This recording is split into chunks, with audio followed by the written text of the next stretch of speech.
Я много путешествую на разных тур-эндуро, и это обзор Harley Davidson Pan America. Ездил на двух версиях, базовый и спешл. Пока не начал расщеплять на атомы, скажу общее представление о мотоцикле. У него незаурядная внешность, и я вообще не понимаю, почему никто раньше не пытался сделать мотоцикл Гелендваген.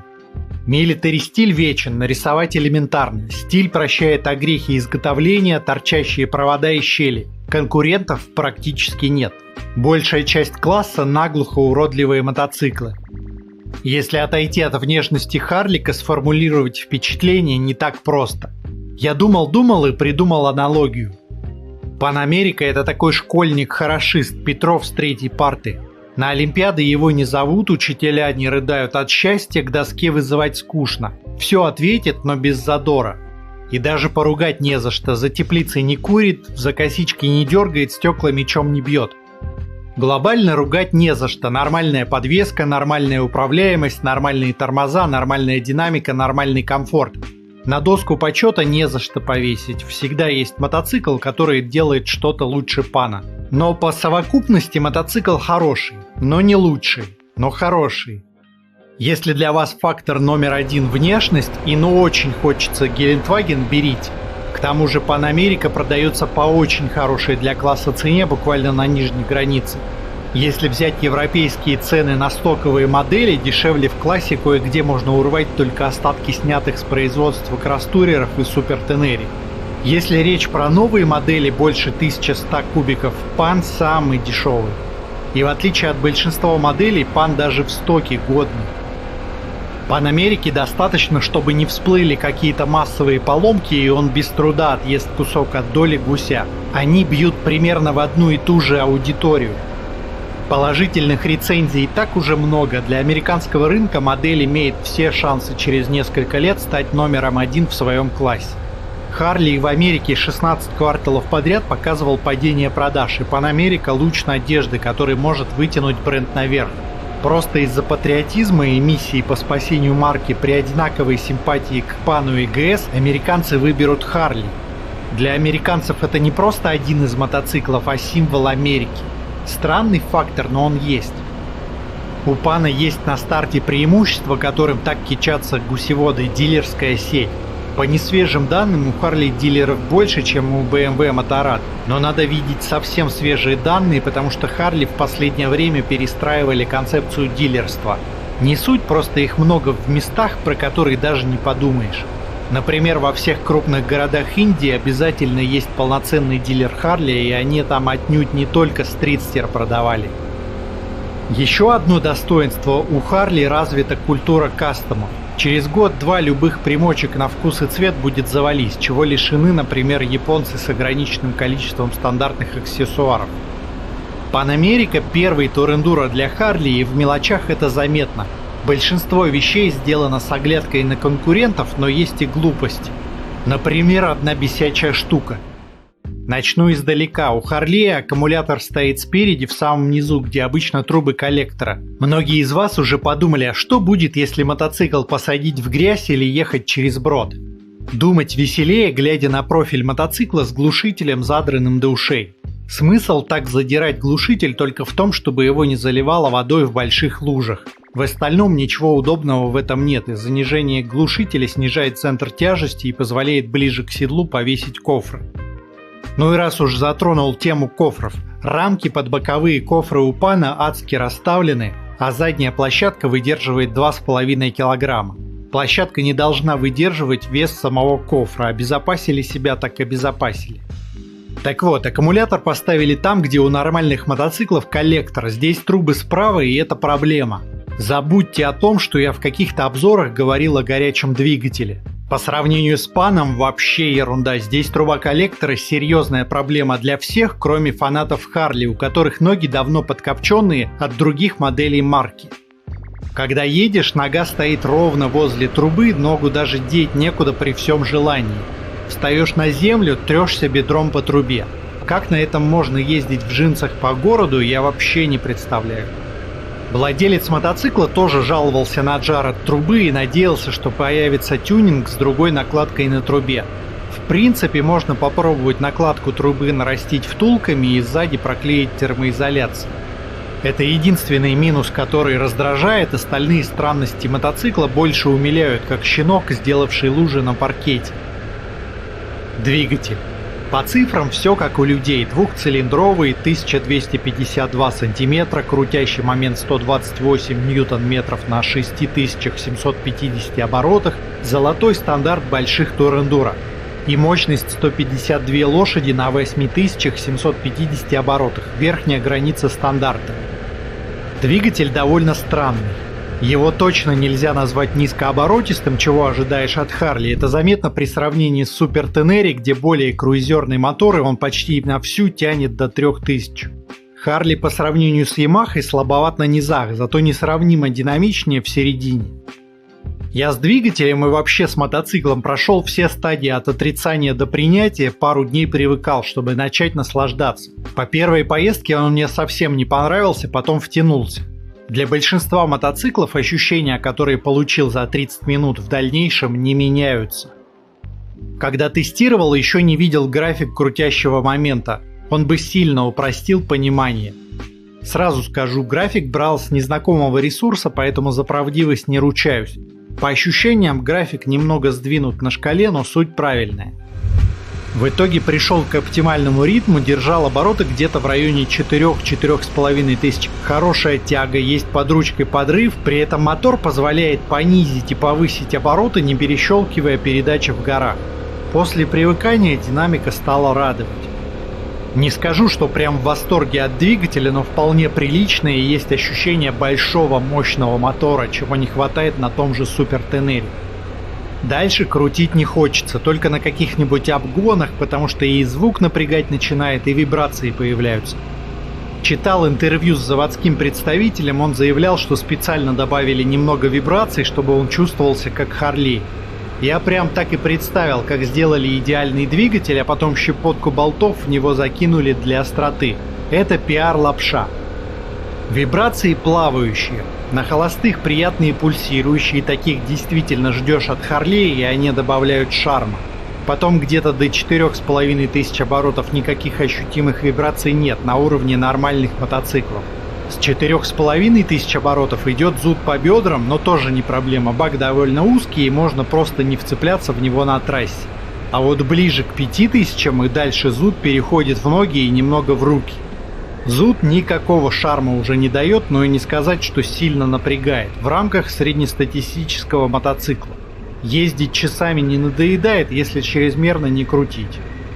На шестой передаче 110 км в час это 4000 оборотов, 130 км в час 4800 оборотов. В таком режиме достаточно комфортно. Звук шикарный. Я бы сказал, лучше у тур-эндуро в городе, но если постоянно ехать в горах со скоростью в районе 80 км в час, например, на третьей передаче рык со временем утомляет. Если ехать быстрее или на меньших оборотах, двигателя не слышно. Кстати, звук полноценно вы не услышите. Обратите внимание, как срабатывает отсечка на 4000 оборотов, если газовать на нейтрале.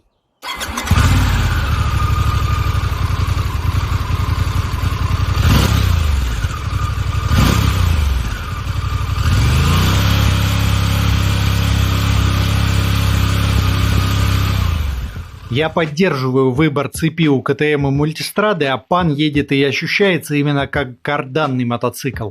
Ничего бы не потеряли, только приобрели тех людей, которые по психологическим причинам не готовы ездить с цепью. Первое ТО 1600 километров. Очевидно, что это слишком много, но им так удобнее 1000 миль до ровного счета кататься со стружкой в двигателе. Второе ТО через 6400 километров. Все остальные ТО через 8000 километров. У большинства конкурентов обслуживание раз в 12-15 тысяч километров. С другой стороны, регулировка клапанов вообще не требуется. У мотоцикла гарантия всего 2 года, зато есть классическая американская схема с расширенной гарантией до 7 лет. Не нашел, действует ли такая услуга в самой читающей. Коробка грубовата, а когда с первого раза нейтраль втыкается, ощущение, что в лотерею выиграл. Но особого раздражения от коробки нет по двум причинам. Во-первых, двигатель эластичный, не захлебывается на низких оборотах, для городской эксплуатации все неплохо. Лень щелкнуть, мотор вытянет из повышенной. Во-вторых, мотоцикл косит под военный УАЗик, вот эта олдскульная жесткость не вызывает диссонанса. Ты же мужик, терпи. К технологичной мультистраде у людей гораздо больше претензий к мелочам, которые на Панамерике никто бы не заметил. Уверен, что далеко не в каждом обзоре Панамерика заикаются, что у мотоцикла нет квикшифтера. У большого дорогого туриста в 2021 году от Рождества Христова, при условии, что сейчас и на дешевые 400-ки ставят квикшифтер. Подвеска. Условно подвеска делится на две версии: базовая механическая с крутилками и полуактивная версия Special. Если копнуть, существует три вида, которые удобно по вилке отличать: базовая с механической регулировкой, а полуактивные варианты с торчащими проводами. Отличаются тем, торчит с правой стороны один провод, либо два. Вживую с одним проводом не встречал, скорее всего это версия без автопонижения высоты.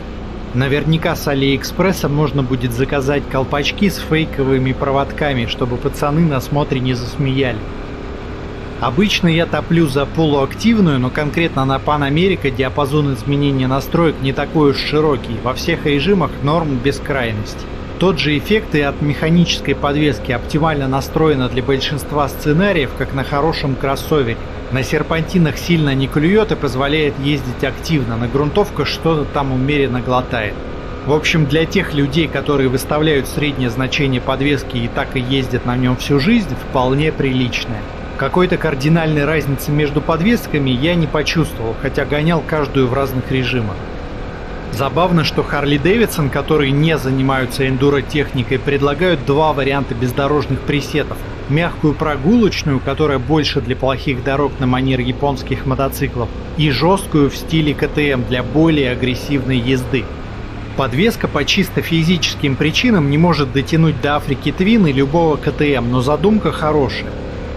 Да и в целом 1200-ки это сегодня просто стандарт универсального мотоцикла, как автомобили-внедорожники.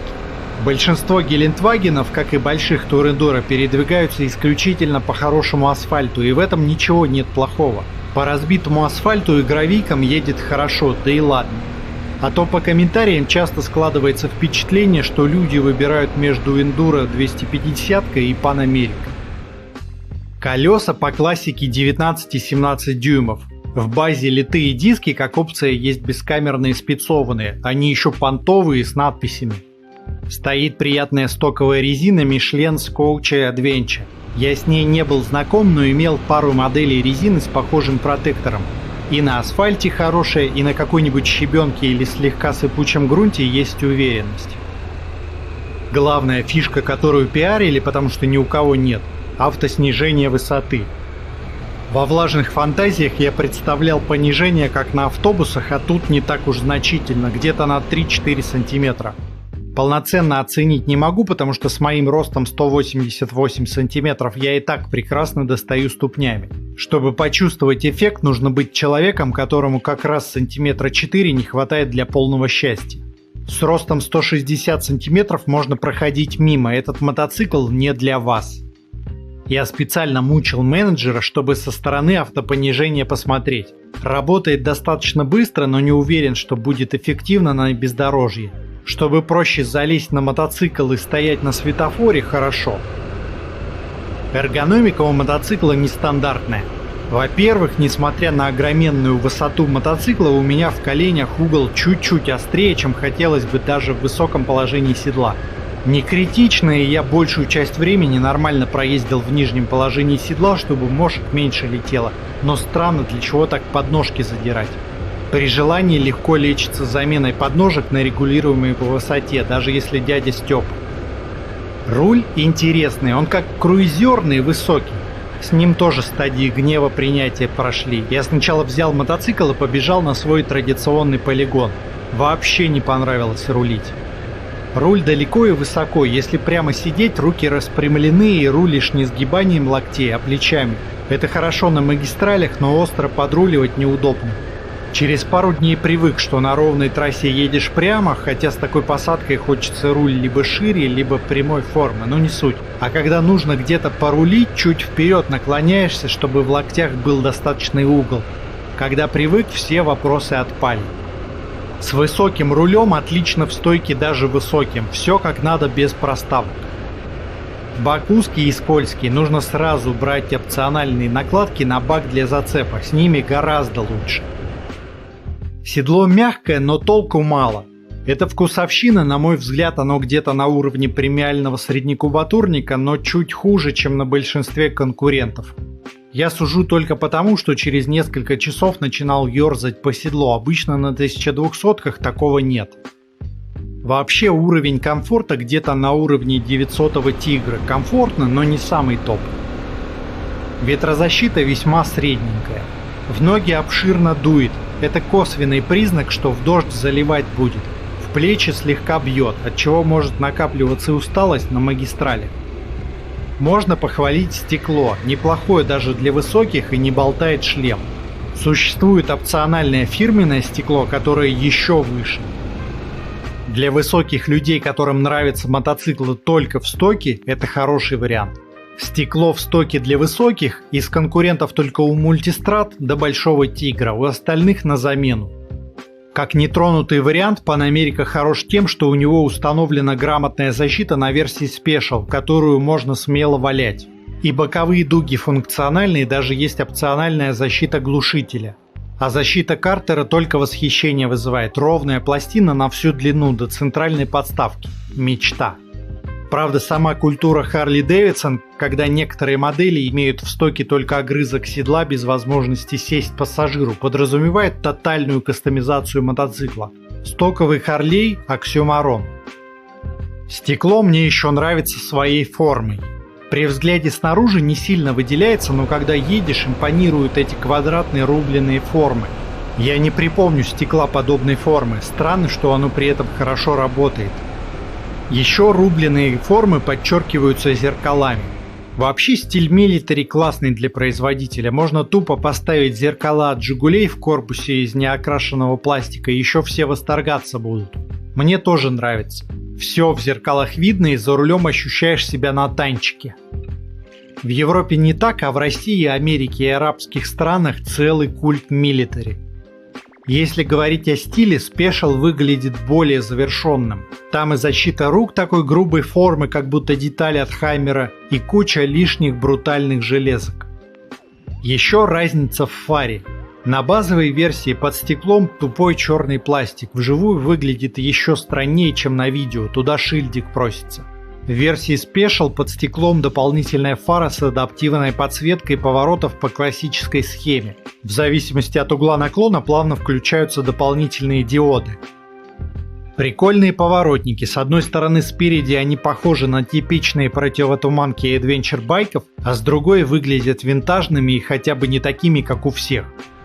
Думаю, через короткое время появятся противотуманные фары, обыгрывающие всю оптику. Будет выглядеть как настоящий экспедиционный внедорожник. Давайте я расскажу про разную дичь, непривычную для некруизеров. Хорошая дичь – это фирменный харлеевский боковой упор с замком. Во-первых, площадка бокового упора широкая, уже жирная, спасибо, на большинстве даже тяжелых турендуро маленькая, из-за чего на мягком грунте мотоцикл поставить толком нельзя. Во-вторых, конструкция подставки такая, что мотоцикл можно ставить даже при сильном боковом уклоне. Не надо специально искать место для остановки. Плюс замок позволяет спокойно ставить мотоцикл на спуске, подставка не захлопнется. До меня второй мотоцикл брал парень, который не довоткнул подставку и мотоцикл упал. Я себе плохо представляю, как это возможно, но у него про подставку явно другое мнение. Другая дичь от круизеров – упоротая блокировка руля. У мотоцикла бесключевой доступ, все дела, но чтобы заблокировать руль, нужно ключ отдельно засунуть в личинку. У всех конкурентов с бесключевым доступом нужно просто какую-то кнопку на руле зажать на пару секунд для блокировки, здесь такой олдскул. Я каждый вечер возвращался к мотоциклу, потому что забывал заблокировать руль на парковке.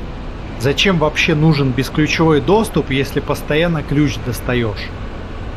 Самый-самый идиотизм – это розетка. Розетка USB Type-C. Помимо того, что просто невозможно на заправке или в супермаркете найти провод USB-C Lightning, что критично для турендуро, но это ладно. В инструкции написано разъем для зарядки и обновления мотоцикла. В качестве зарядки он работает только в том случае, если мотоцикл не заведен. Запускаешь двигатель, заряд пропадает, навигатор во время езды с него не запитать и больше разъемов никаких нет. Для туристического мотоцикла это провал. Сейчас входит в норму ставить для премиальных турендуро 2 розетки, а здесь 0. И если разъем используется только для обновления, не сильно жирно выводить его на морду мотоцикла. Механикам сложно под седло залезть, что ли? Пульты. Эталон избыточности кнопок. 4 кнопки на круиз-контроль. Ладно, классика, хотя Триумф обходится 2. Кнопки Home, меню, Интер, влево, вправо, вверх-вниз, при этом они дублируют друг друга. Все это можно спокойно в 2 кнопки засунуть и джойстик, если уж нужно управлять навигацией. Кнопка Home — это не включение экрана, как можно подумать, для этого есть рычажок справа, он же Kill Switch.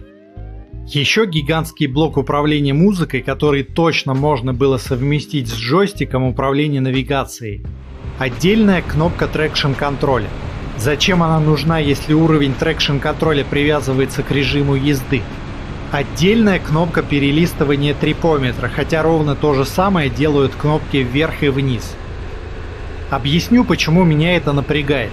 Если иметь только один мотоцикл, либо все остальные тоже современные Харли, окей, ты легко встраиваешься в логику и не глядя управляешь, лишние кнопки есть пить не просит. Говоря о дорогих туристических мотоциклах, очень часто у владельца есть еще 1-2 мотоцикла, например, для езды по городу и легкий эндуринг, либо спортбайк. В такой ситуации мышечная память не настолько работает, и когда кнопок много, они небольшие, насажены друг на друга. Либо периодически тычешь не туда, либо больше времени тратишь на определение. Не скажу, что удобство пультов я хоть раз использовал как аргумент при выборе туристического мотоцикла для себя, обычно есть более серьезные качества. Но есть исследования, показывающие, что при выборе автомобиля фактор количества подстаканников один из решающих. Этот фактор в вопросах даже ненадолго был более приоритетным, чем экономичность двигателя. Основное неудобство пультов связано с поворотником. Более невнятного поворотника я в жизни не встречал. Когда нажимаешь влево или вправо, нормально, но при выключении не понимаешь, нажал или нет, никакой обратной связи нет. Не сойти с ума позволяет то, что отключить поворотник можно не прямым нажатием, а нажатием влево или вправо. О проблеме можно было бы забыть, если бы не отвратительное автовыключение поворотников на Харлеях, которое работает резко и как попало. В какие-то моменты отключает, в какие-то нет. И отключить автовыключение никак нельзя. Когда отключаешь поворотник повторным нажатием, постоянно получается так, что нажимаешь после автоматики и опять включается сигнал. Плюс всегда непонятка при обгоне. Показываешь левый поворот, после обгона зажимаешь поворотник вправо и никогда не знаешь, включит он правый поворот, либо отменит левый, потому что автоматика не сработала. Из-за огромного количества кнопок поворотник утоплен и не сказать, что удобно расположен. После теста ехал домой на хондочке с простейшими поворотниками, которые лет 40 уже не менялись. Какое удовольствие! Все понятно, тактильно приятно. Уж Харли-то могли не лезть в синтетику. Из хорошего отмечу круиз-контроль. Косяки тоже есть. Во-первых, сами кнопки не очень удобны для использования, но пойдет. Круиз-контролем невозможно нормально пользоваться для снижения и повышения скорости с кнопок. Обычно на экране показывается скорость, которую устанавливаешь кнопками, и круиз-контроль сам к ней плавно приходит. У Харлея такого нет, и надо сжать на ощупь. Снижение и повышение, разумеется, с задержкой, чтобы не дергало.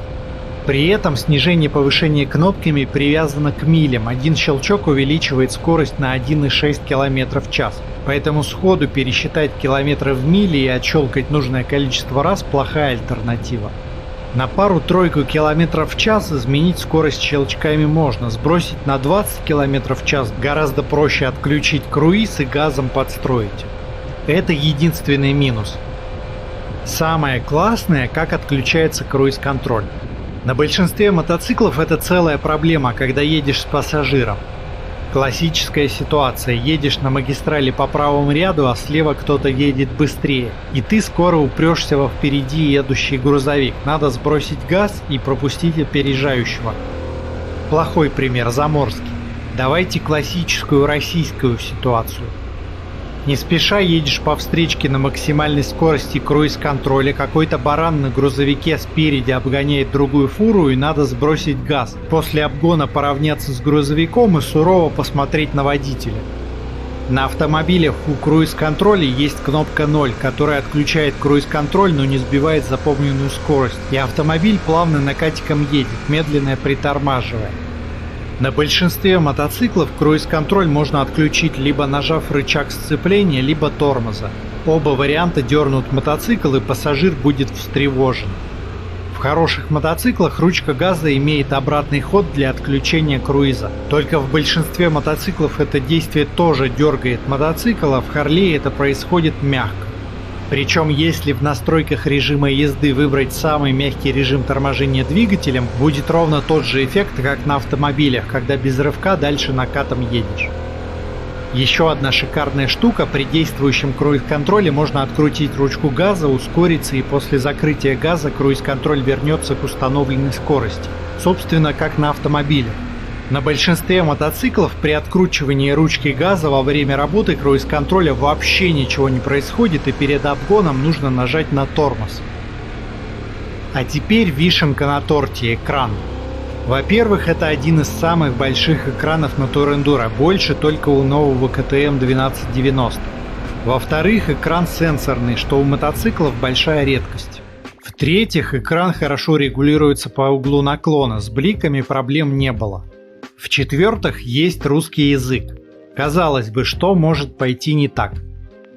Про русский язык смело можно забыть, это автоматический AliExpress перевод. Я вам покажу, но пользоваться им сложно. Попробуйте сходу понять, что значит число с пометкой диапазон, что такое нарастание газа и регулятор тяги. А что такое тормоз-двиг база? На все меню 3 строчки текста, на фабрике 100% русскоязычные есть, сложно было попросить скорректировать перевод? Второй пунктик: на базовой версии нет термометра, а на Special есть. Это же так дорого, что вы хотите от мотоцикла за 16 тысяч евро? Может, вам еще за такие деньги указатель расхода топлива сделать? Его, разумеется, нет ни на какой версии. По этой причине я не могу сказать, сколько мотоцикл ест в каких условиях. Где-то производитель указывал 5,5 литров. Похоже на правду, может чуть меньше в моем ритме. Есть указатель запаса хода. Это тот самый диапазон в русском переводе, но считает он без привязки к текущему расходу, просто пересчитывает количество бензина к своим условным единицам. Когда бак полный, он километров 100 будет показывать одно число. А потом на магистрали за 1 километр пробегает на счетчике километра 3-4, хотя в таком режиме уже едешь несколько часов. Короче, запас хода на экране к реальности никакого отношения не имеет. Экран огромный, а даже те данные, которые есть, нужно с лупой разглядывать. У большинства данных самый маленький шрифт, какой я встречал на мотоциклах. Обычно в записанном виде с шлема я могу любое значение разобрать на экране, здесь вы сами видите, что почти ничего не видно. Еще принято нужную информацию рисовать сверху, чтобы сильно взгляд не опускать во время езды. Тут все наоборот. Самая доминирующая пиктограмма сверху – режим езды. Красная блямба спортивного режима мозолит глаза, хотя большого смысла не несет. Указатель топлива внизу и малюсенький, если забыть, случайно его не видно. Индикатор передач, думаю, большинство даже не видит на экране, хотя он есть в самом низу.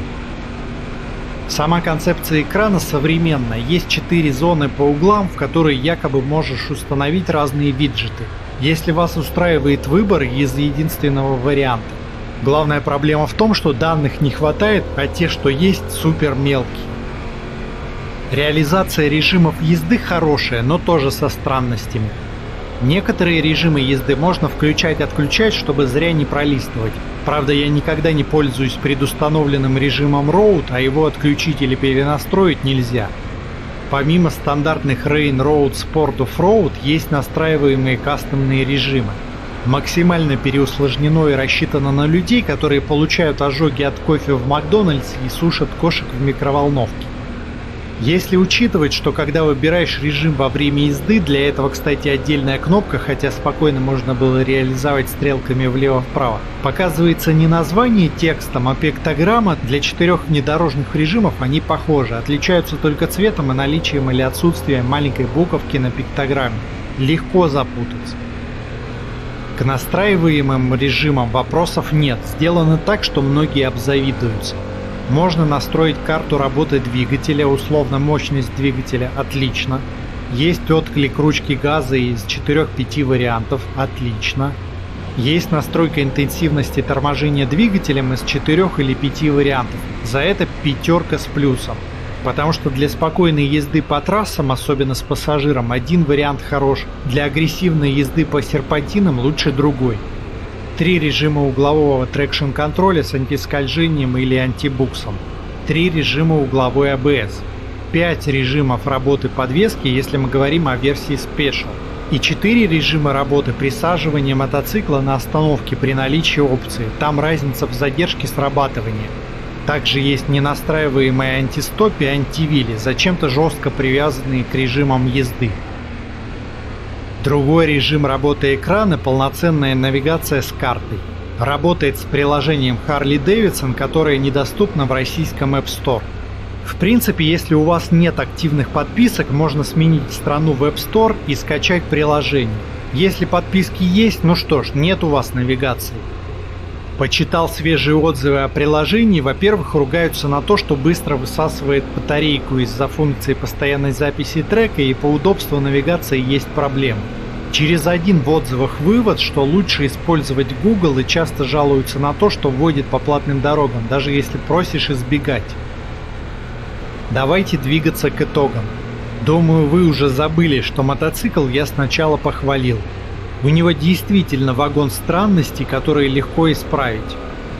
Настоящих проблем у мотоцикла две: отсутствие квикшифтера и жар от коллектора. С коллектором как-то порешать можно, квикшифтер гипотетически со временем появится, если не фирменный, то хотя бы сторонний, если модель окажется популярной. Для других моделей Harley есть киты. Едет Pan вполне хорошо, есть приятное ощущение тяжелого стабильного мотоцикла на трассе, ему только в плюс будет, если нагрузить килограмм 40 сверху багажа. Комфорт средний в рамках класса, и я мог бы придраться, но за несколько дней нон-стопа совсем не устал. Harley, на мой личный взгляд, комфортнее Гуся и КТМ, что большой комплимент новичку в классе. Harley Davidson пиарит его как нереальный эндуро. Если страницу модели открыть, там 80% фотографий и заглавное видео – грунтовки. Правда, если присмотреться, все грунтовки на фотках ровные и сухие, по таким дорогам и на электричке можно ехать. Тут они не стали преувеличивать возможности, и на том спасибо. Нужно понимать, что это просто пиар, и у Harley ничего другого для грунтовок все равно нет, они продают атмосферу приключений. Мотоцикл по весу неплох в рамках класса, но у него высокий центр тяжести и внушительная высота по седлу. Для высоких пилотов брать можно, по грунтовкам едет без сюрпризов, как среднестатистический одноклассник, стыдно не будет. Дальше будут обзоры других слонов. Подписывайтесь, чтобы не пропустить, и не переключайтесь.